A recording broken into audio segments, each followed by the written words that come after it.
Okay. So I'd like to welcome to the stage now, to come back to the stage, Dave Newbolts. Anil Nihilani, who's VP from Nucleus Connect, and Conal Henry, the CEO from ENET in Ireland.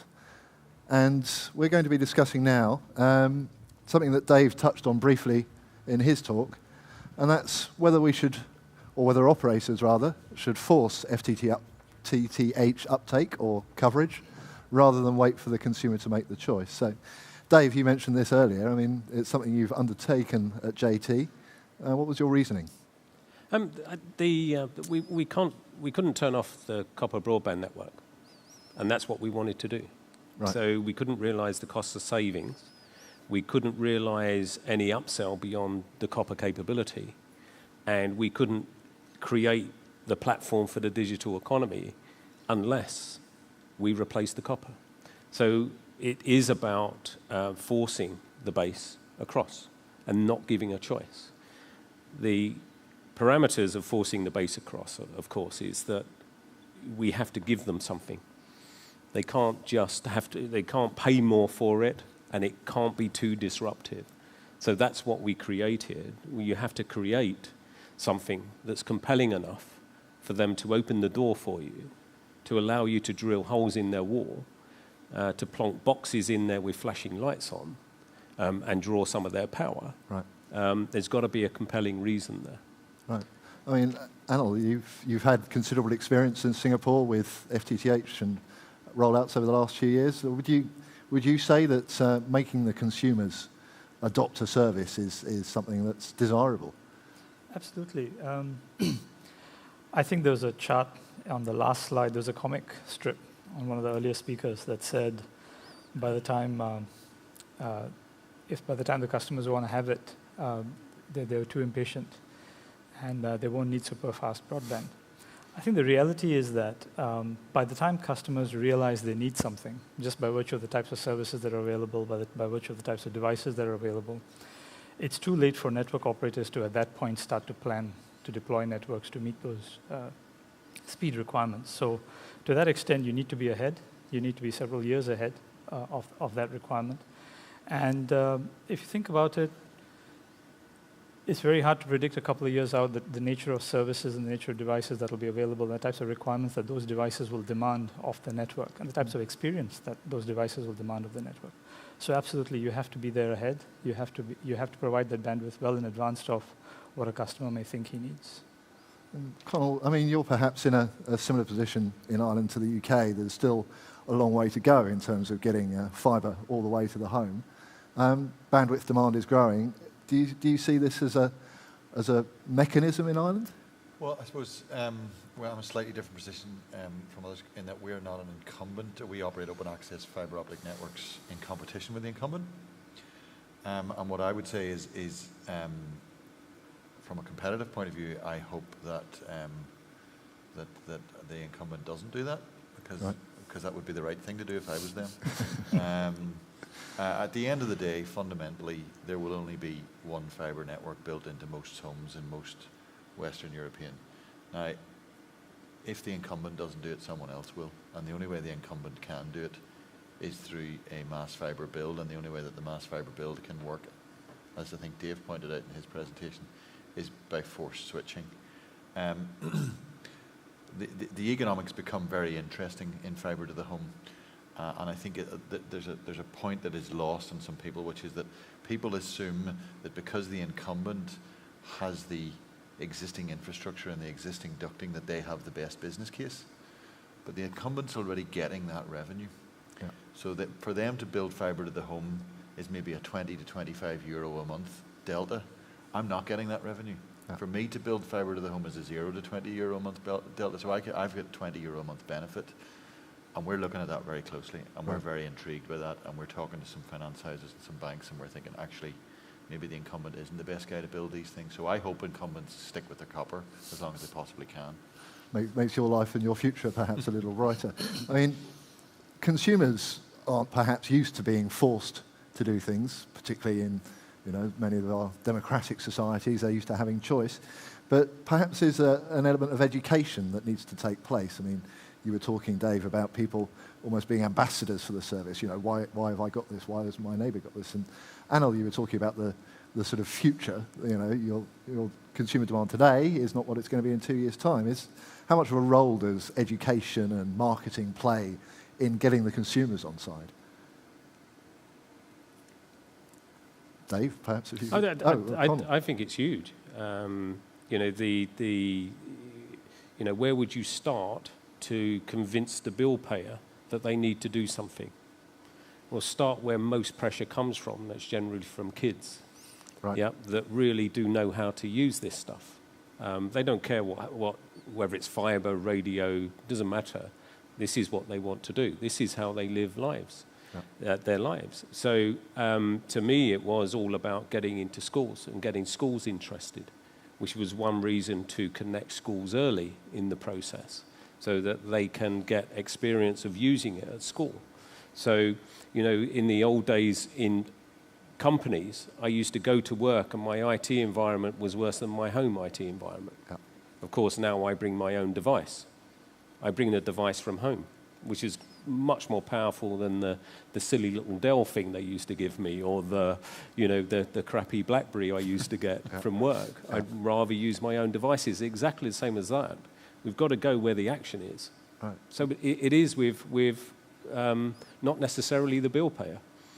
Connell, you had a... Well, I think to release the economics of fibre to the home, you need, from an incumbent point of view, you need to switch off the copper. So there's an element of forcing the consumer here. Obviously, you've got to try and soften the cough a little bit by giving them a fair degree of education. But it's not a marketing exercise as such; it's an education exercise. You're going to do this. I think Dave's point around that this benefits the consumer, like yada yada, that's a very strong point. One point that's often not really made by fibre builders that I think is a really interesting point actually is the impact it has on the value of your premises. Yeah.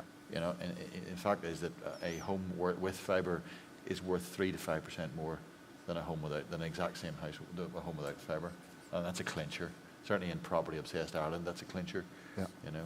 Yeah, if you put that case in front of consumers, if you make them realise, then it becomes a no-brainer. But now that we, from Singapore and Jersey, we have people who have passed a number of homes. I mean, what's the take-up like? How much bandwidth are people consuming, Anil? Well, a couple of interesting data points on that. The network in Singapore, we have a fairly unique environment in that there's only one fibre provider, which then operates on an open access basis to provide capacity to several retail service providers who are the end user telcos. So there's just a single fibre network that is nationwide today. We started rolling out in 2009. The entire nation was covered by 2012, middle of 2012. So it took 3 years to cover the whole country, which to some extent, I mean, it's a city, so it's not that challenging to get nationwide coverage. But take-up has been very good. Services started being available as the network rolled out. We had 100,000 users at the start of 2012. That grew to 300,000 at the end of 2012. So we got a 3-time increase in just the course of 12 months. That's grown to 400,000 as of last month. 400,000 translates to about 35% of all homes in Singapore. So 35% market penetration rate within 1 year of achieving nationwide coverage is quite something. Prices have been very attractive. That's obviously driven it to a large extent. You can get 100 meg connection started being available at 22, 23 euros a month. That's available. The same 22, 23 euros a month will get you a 200 meg connection today, symmetrical. So there's a number of different things that have driven that take-up. But it's been 35% market penetration as of now in a little over a year. Yeah, that's a pretty high number. It's quite quick. But given the data consumption and the increase in data consumption that this sort of technology brings, are we perhaps, as the industry shot itself in the foot previously by offering so much for so cheap? You know, everybody's trying to do a land grab. Wi-Fi is free. This is free. I mean, are we going to have to start charging per bit, Connell? It never ceases to amaze me. I can't talk to European or global statistics, but I suspect they're the same. But we know that telecommunications as a proportion of the economy is exactly the same size today as it was in 1990. And yet, if you think about everything that people do with that infrastructure today and that service today, we actually haven't managed to charge anybody anything more for it, which is just breathtaking. And it's, you know, any other industry would have put up sticks and gone home.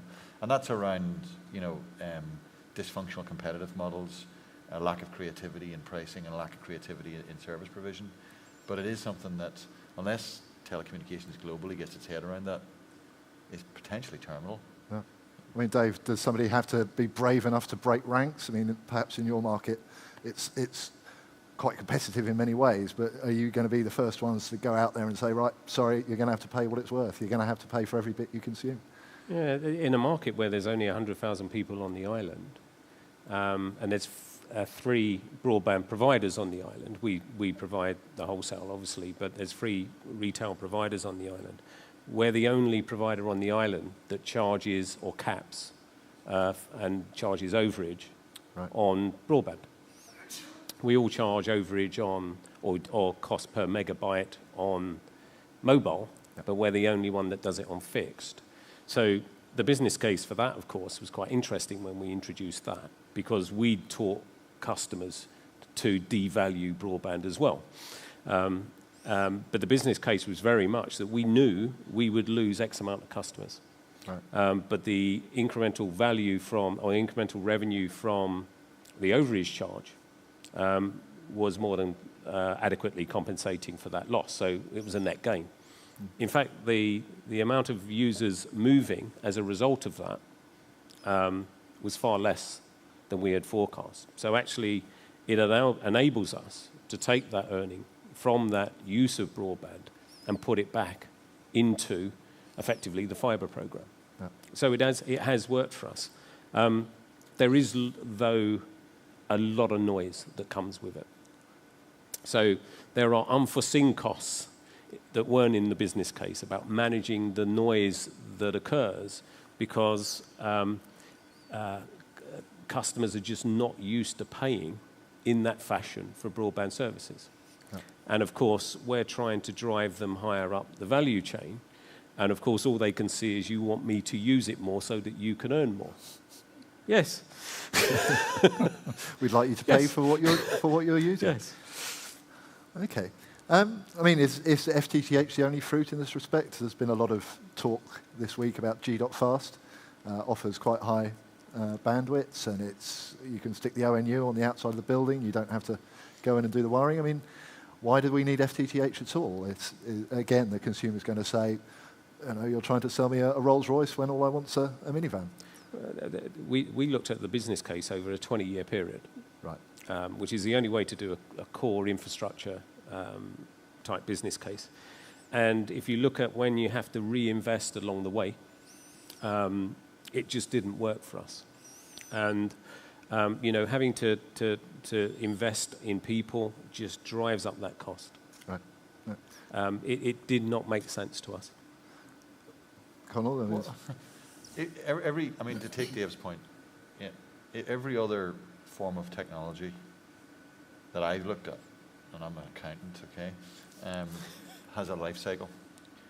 And the classic telecommunications investment is, let's take a XDSL. If you're a non-incumbent and you go for an LLU investment, that's a 7-year payback classically, okay.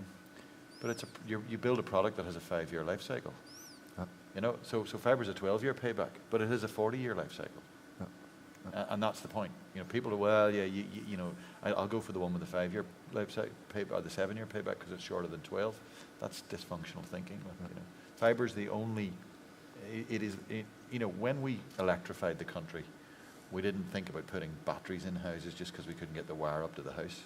You know, it is the infrastructure that is required, and we should focus on doing what it takes to get it done rather than trying to invent compromises that frankly don't work. You know. So perhaps it's more about persuading the consumer to want FTTH than forcing them. The education, the advantages, the no one ever hands it back. Absolutely, absolutely. Well,